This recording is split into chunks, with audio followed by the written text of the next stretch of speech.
سامعین ناظرین، infection control society آپ کی صحت کے لیے، آپ کی آگاہی کے لیے، آپ کو بہتر زندگی گزارنے کے لیے مضامین آپ کی سماعت کے لیے پیش کرتی ہے،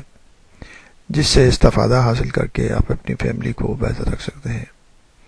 سینئر افراد کے حوالے سے مضامین آپ کی سماعت کے لیے پیش کیے جا رہے ہیں، جو کہ سینئر افراد کے لیے تو ضرور ہے ہی، لیکن نوجوان افراد بھی اپنے سینئرز کی رہنمائی کے لیے ان سے استفادہ حاصل کر سکتے ہیں اور ان کو رہنمائی کے اصولوں سے آگاہ کر سکتے ہیں، جس سے آپ کو فائدہ محسوس ہوگا۔ آنتوں کے نظام کے بارے میں، یعنی کہ ڈائجسٹو سسٹم کے بارے میں ہم آپ کو بتانا چاہیں گے۔ 55 ایئرس کی عمر کے بعد آنتیں، یعنی کہ انٹسٹائنز اور ڈائجسٹو سسٹم کے جو پارٹس ہیں وہ بھی کمزور ہونے لگتے ہیں۔ صحت مند آنتوں میں نقصان دہ اور مفید جراثیم کا بہترین توازن موجود ہوتا ہے، تاہم عمر میں اضافے کی وجہ سے خاص طور پر بڑی آنتوں میں یہ توازن بگڑ جاتا ہے، جس کا نتیجہ یہ نکلتا ہے کہ ہاضمہ خراب رہتا ہے، معدے میں انفیکشن کی شکایتیں بڑھ جاتی ہیں۔ اس عمر میں کانسٹیپیشن، قبض کی شکایت بھی بہت عام ہو جاتی ہے۔ اس کی وجہ یہ ہوتی ہے کہ جسمانی سرگرمیاں پہلے کے مقابلے میں کم ہو جاتی ہیں، غذا ہضم کرنے والے خامرے یعنی کہ انزائم بھی کم مقدار میں خارج ہوتے ہیں، تیزابیت، پیٹ پھولنے کی شکایتیں، ڈکاروں کی تعداد بڑھ جاتی ہے۔ خاص طور پر اس کے لیے ضروری ہے کہ آپ جو ہیں کھانے کے جو مسائل ہیں اس کے اندر سب سے اہم مسئلہ جو پیدا ہوتا ہے وہ کانسٹیپیشن یا قبض کی شکایت ہے۔ وہ جو کانسٹیپیشن کا مسئلہ ہے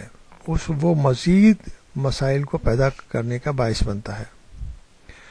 کانسٹیپیشن کے لیے ضروری ہے اس کو دور کرنے کے لیے کہ غذا آپ کی ایسی ہو جس میں فائبر زیادہ ہونا چاہیے، اور اس قسم کی غذا نہ کھائیں جو کہ بالکل شفاف ہو یا جس میں جو ہے فائبرز کم ہوں، جس کی وجہ سے کانسٹیپیشن ڈیولپ ہوتا ہے۔ کانسٹیپیشن کے ساتھ اور مسائل بھی پیدا ہوتے ہیں، جس میں پائلز یعنی کہ بواسیر کا مسئلہ ہے، اور وہ خون کی نالیوں کے گچھے جو ہے وہ آنت کے آخری حصے سے باہر نکل جاتے ہیں اور خون بہنے لگتا ہے۔ تو یہ شکایتیں ایک دوسرے کے ساتھ ملی ہوئی ہیں۔ اگر نظام ہاضمے میں خرابی پیدا ہو چکی ہے تو اس کو انتہائی آسان طریقہ یہ ہے کہ صبح سویرے 4 گلاس پانی کے ضرور پئیں، اور پانی کا بہتر استعمال سے کانسٹیپیشن کی شکایت دور ہو سکتی ہے۔ اگر پانی کم ہوتا ہے تو جسم کو پریشانی ہوتی ہے کہ پانی کو کسی طرح سیو کرے۔ اگر پانی کو سیو کرنے کی شکل میں وہ آنتوں کا بھی پانی سارا جو ہے اپنے اندر واپس جذب کر لیتا ہے، اس لیے اگر پانی کی مقدار زیادہ ہوگی تو یہ کانسٹیپیشن اور آنتوں کے مسائل کم سے کم ہوں گے۔ دوسری، جیسے ہم نے آپ کو بتایا کہ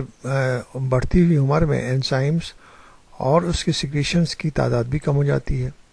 اگر پانی کی کمی ہوگی تو یہ انزائمز بھی کم بنیں گے اور ان کی سیکریشنز بھی کم ہوں گی۔ اس لیے ضروری ہے کہ پانی کا استعمال کر کے ہم ان مسائل کو آسانی سے حل کر سکتے ہیں، یعنی کہ انزائم بھی مناسب مقدار میں بنیں گے، اور پانی کے ذریعے جو ہے وہ جسم کے جو فاسد مادے ہیں وہ آسانی سے خارج ہو سکیں گے۔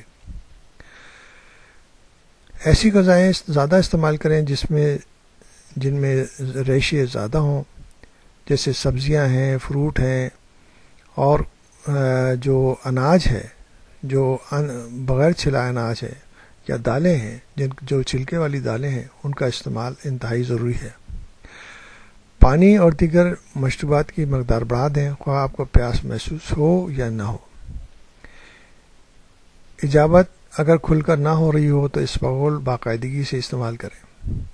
لیکن اگر پانی آپ استعمال کریں گے اور سبزیاں اور فروٹ کا استعمال باقاعدہ رکھیں گے تو یہ مسائل آپ کے سامنے نہیں آئیں گے، اور آپ جو ہے نا بہتر طریقے سے اپنے آنتوں کے نظام کی حفاظت کر سکیں گے۔